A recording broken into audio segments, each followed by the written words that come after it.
From this Walang nalabas. to this.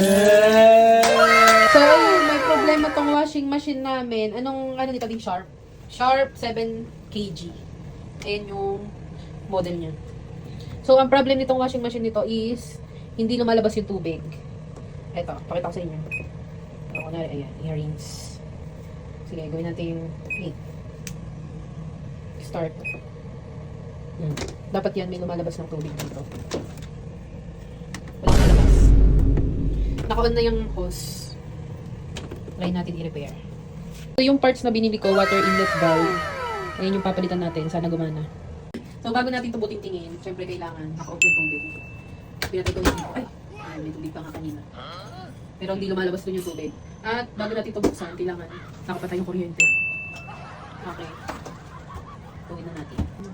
So, bago natin ito buksan, kasi dito yung water inlet, kailangan natin itong tanggalin. Ito siya. Ito yun, no? Tingnan mo. Ipakita mo to. Ito yun, no? Same. Tingnan natin sana compatible mo. So, syempre, kailangan natin ng pambukas. Ito yung mga tornilyo, di, oh. Pakita mo.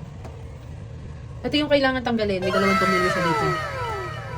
Kasi wala akong makitang same same model.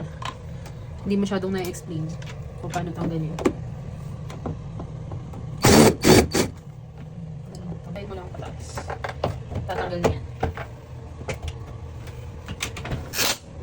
Kailangan buksan. Baby, please! Please!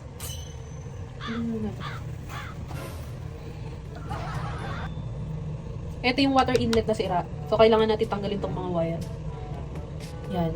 Tsaka ito. Kasi ito yung ipapalit natin. Ito yung ipapalit. Yan. So, tanggalin muna natin yung mga kailangan tanggalin. Tapos, pakita mo itong ginagawa ko. Wala pala ako sa lamin. Dito natin lagay para hindi. Yan. Yun lang naman yung kailangan tanggalin kasi yun yung nakakabit dito. So, kailangan ko nang alisin ito. Dito sa part na to, kailangan lang naman natin tanggalin tong 4 na wire. Medyo mahigpit nga yung pagkakakapit at hindi ako sure kung tama tong ginagawa ko. Pero buti natanggal ko, mukha namang tama yung ginagawa ko. Kasi kung hindi ko na itutuloy itong ginagawa ko. Abort mission na, gunner. Yung pangalan ng screw. Dahil mahirap tanggalin to kasi parang nakadikit siya. So ayun, ang ginagawa ko na dito ay tinatanggal ko na yung tornilyo ng pinaka-inlet valve. Dahil hindi ko na nga tatanggalin yung hose kasi nga masyadong madikit. Yung bagong inlet valve na lang yung ikakabit ko dito. 6 lang naman yung tornilyo nito kaya saglit lang din tanggalin. Tsaka ito lang naman talaga yung part na sira. Ito yung pinaka-kinakabitan nitong 4 na wire. At ito na nga natanggal ko na siya. Ito ayaw talaga matanggal ng hose, 'di ba? Kaya wag na natin ipilit. Nakikita siya yung makakabit. Makikita niya tanggalin. At saka itong pinaka-filter na lang din yung pinalitan ko ng bago. Pinunas-punasan ko nga lang ng tissue kasi basa siya. Siguro tumatagas na yung tubig galing sa gripo nung sirato. Ito na nga yung bagong inlet valve. Ito naman yung kakalasin ko kasi ito yung kakabit ko dito sa washing.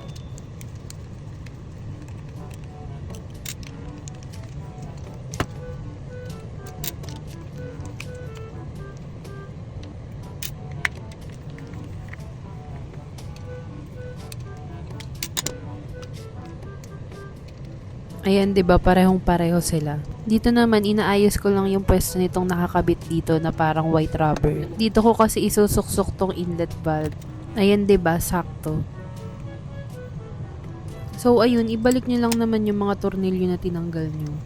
Tapos okay na 'yan. Dapat sakto lang din yung higpit ng tornilyo, hindi din pwedeng sobrang luwag kasi baka tumagas yung tubig. Pasensya na pala kayo kung medyo nahihilo kayo sa pagkaka-video kasi bago lang yung videographer ko. Hindi pa siya sanay at nautusan ko lang siyang mag-video nito. I-rotate nyo na lang yung cellphone nyo or kung saan kayo komportable, go. So eto, kinakabit ko na yung 4 na cord. Meron nga pala siyang parang plastic dyan.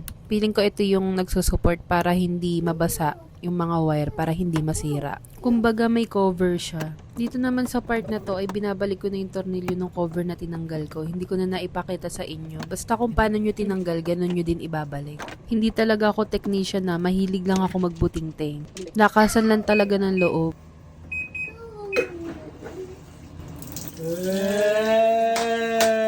Total, 5 taon naman na tong washing machine namin. Kung masira ko man to, okay lang. At napag-usapan din namin na kapag hindi ko nagawa, tsaka namin ipapaayos sa technician talaga.